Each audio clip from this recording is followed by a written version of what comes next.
Hi there, my name is Sweta Sokmar. I research about food and I write about food on my blog upgrademyfood.com, and today we're going to talk about bread. Let's take a look at these two breads. This is a supermarket bread and this is a sourdough bread that you might get in your local bakery or artisanal baker. Let's look at the physical property difference. This looks whiter and feels softer.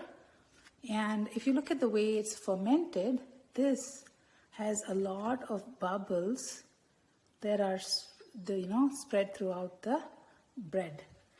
While this factory-made bread has bubbles, there are not as much as the sourdough bread. And usually the people who do that, they want to optimize on price. They want to keep costs low, which is actually a good thing because as a consumer you win. They have to sell the factory bread to the supermarket, which takes a share, and then they also have to compete against maybe 10 other brands, and the consumer might be picking one brand over the other based on price as a consideration. One of the ways they can keep the price down is to push out as much product as possible and operate the plants at full capacity, right? But there is a bottleneck in making the bread. And what is the bottleneck? It's the yeast that it needs time to ferment. It's a living, breathing organism, right? And so for it to do its magic and create the poofiness of the bread, to digest and burp out and give those gases, it takes time, over hours together. So the factory made bread, in that process, they try to reduce the time by a few methods. One is they add more yeast to the dough compared to a sourdough maker, so that they more yeast, more activity, trying to get it to go fast. The second way is that they manually agitate the dough quite.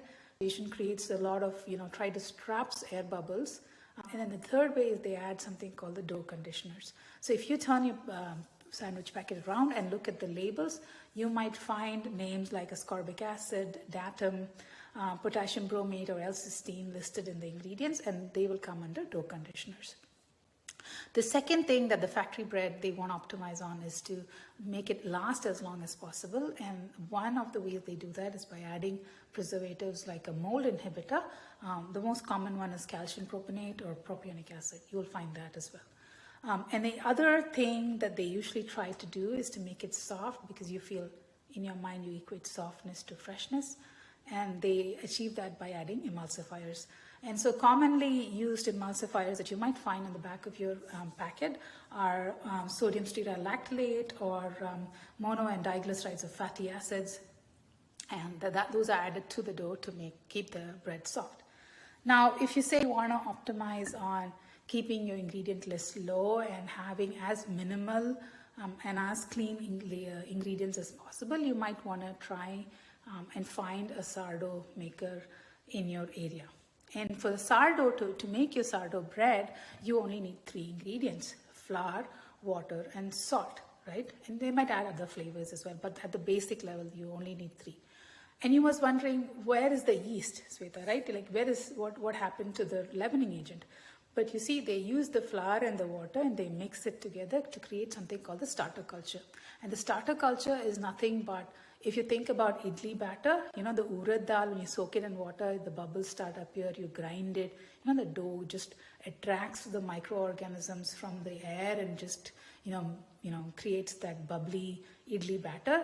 Is just like that. In sourdough also, the flour and the water, when combined and they let it sit, it attracts the lactobacilli and the Saccharomyces cerevisiae from the yeast, from the surroundings, and that then makes the bread. They add it to the bread, they leaven, they knead it, and then they give it time for it to ferment, and that is what ferments the sourdough bread. And also, they don't need to add preservatives because the lactic acid that is formed is a natural, naturally lowers the pH and keeps the bread for a lot longer.